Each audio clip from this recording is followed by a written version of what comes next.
وہ قربانی کا درس یہ ہے. سب سے پہلی قربانی ہے مجھے اپنی انا کی, جھوٹی انا کی قربانی ہے.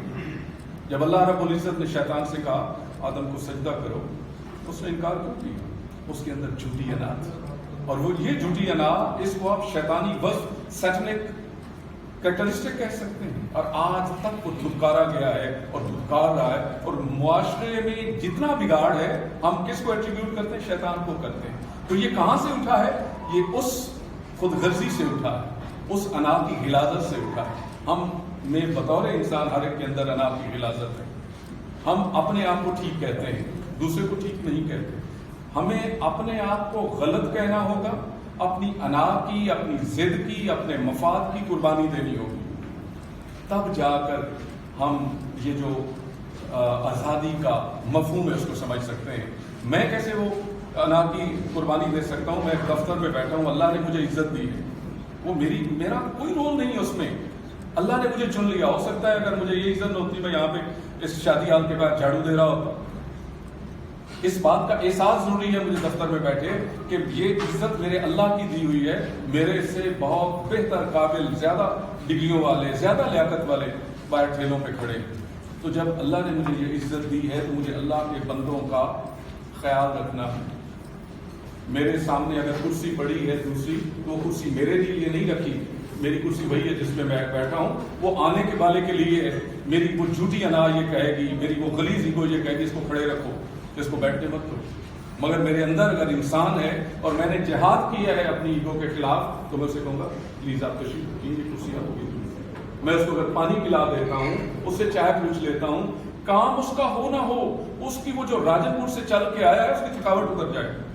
اور جب وہ جائے گا, اور جب وہ واپس جائے گا, تو میں یہ قطعا نہیں چاہتا کہ وہ میری تعریفیں کرتا جائے گا, مگر ایک بات یہ سوچ کے جائے گا کہ یار ابھی بھی لوگ ایسے موجود ہیں جو ہم سسٹم کو کوستے ہیں. سسٹم کو کوسنے کی ضرورت نہیں ہے, ایسے لوگ موجود ہیں, اور ہو سکتا ہے وہ اپنے اندر کوئی تبدیلی لے کے جائے. معذرت کے ساتھ میں تھوڑی سی بات لمبی ہو رہی. میں ایک لیکچر سے نکلا تو اگلے دن میرے ہی ڈپارٹمنٹ کی ایک خاتون جو بہت بڑی ایک NGO سے تعلق رکھتی تھی, ہم نے ان کو کنسلٹنٹ کے طور پہ انگیج کیا ہوا تھا, تو وہ اپنے لیکچر کے لیے گئی. تو انہوں نے آ کے کہا مجھے کہ آپ کل کیا کر رہے ہیں؟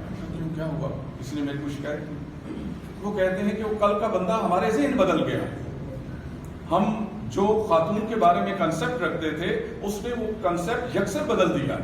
کہنے کا مقصد یہ ہے کہ جب آپ خود باعمل ہیں تو دوسروں پر بھی آپ کا عمل ہوگا.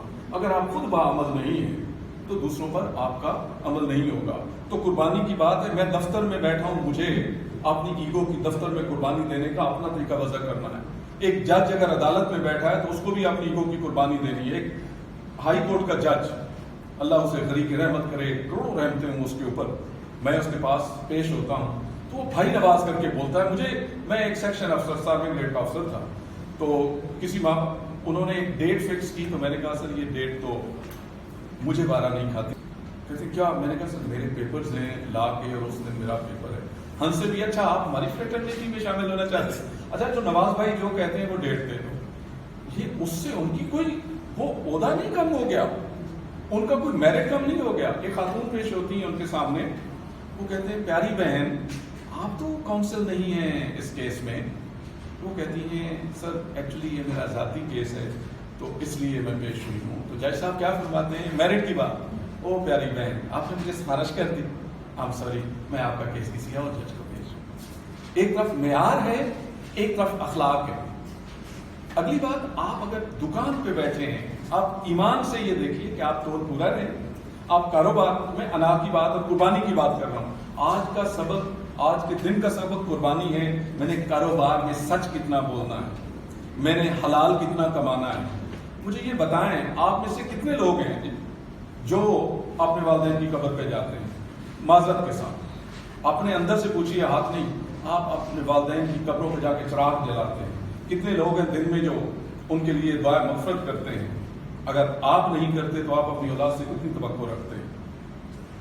جن کے لیے آپ کروڑوں اربوں چھوڑ جاتے ہیں, ان سے یہ توقع بھی نہیں ہے آپ کو کہ آپ کے لیے دن میں ایک دفعہ دعائیں مغفرت کر دے. اللہ کے بندو ان کے لیے چھوڑ جاؤ, جو وہ کھائیں گے, جو وہ استعمال کریں گے, وہ دعاؤں میں آٹومیٹک سسٹم کے تحت ڈلتا جائے گا.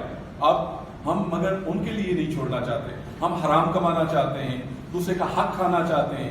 کس کے لیے؟ صرف اس کے لیے میرا بیٹا ہے, میری بیٹی ہے, اس کے لیے میں چھوڑ جاؤں جس میں مجھے یہ توقع بھی نہیں ہے کہ وہ میرے لیے فاتحہ بھی پڑھے. تو میں عرض یہ کروں گا, ہمیں قربانی دینی ہے.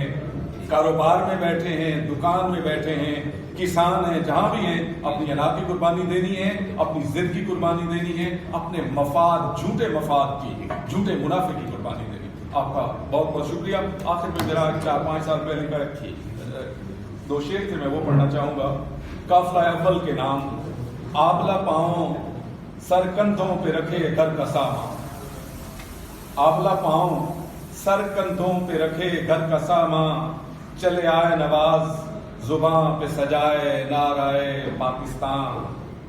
انہیں آج تک منزل نہ ملی وائے بد نصیبی, ہم دانستگی میں بھول گئے ان کی لہو داستان. آپ کا بہت شکریہ.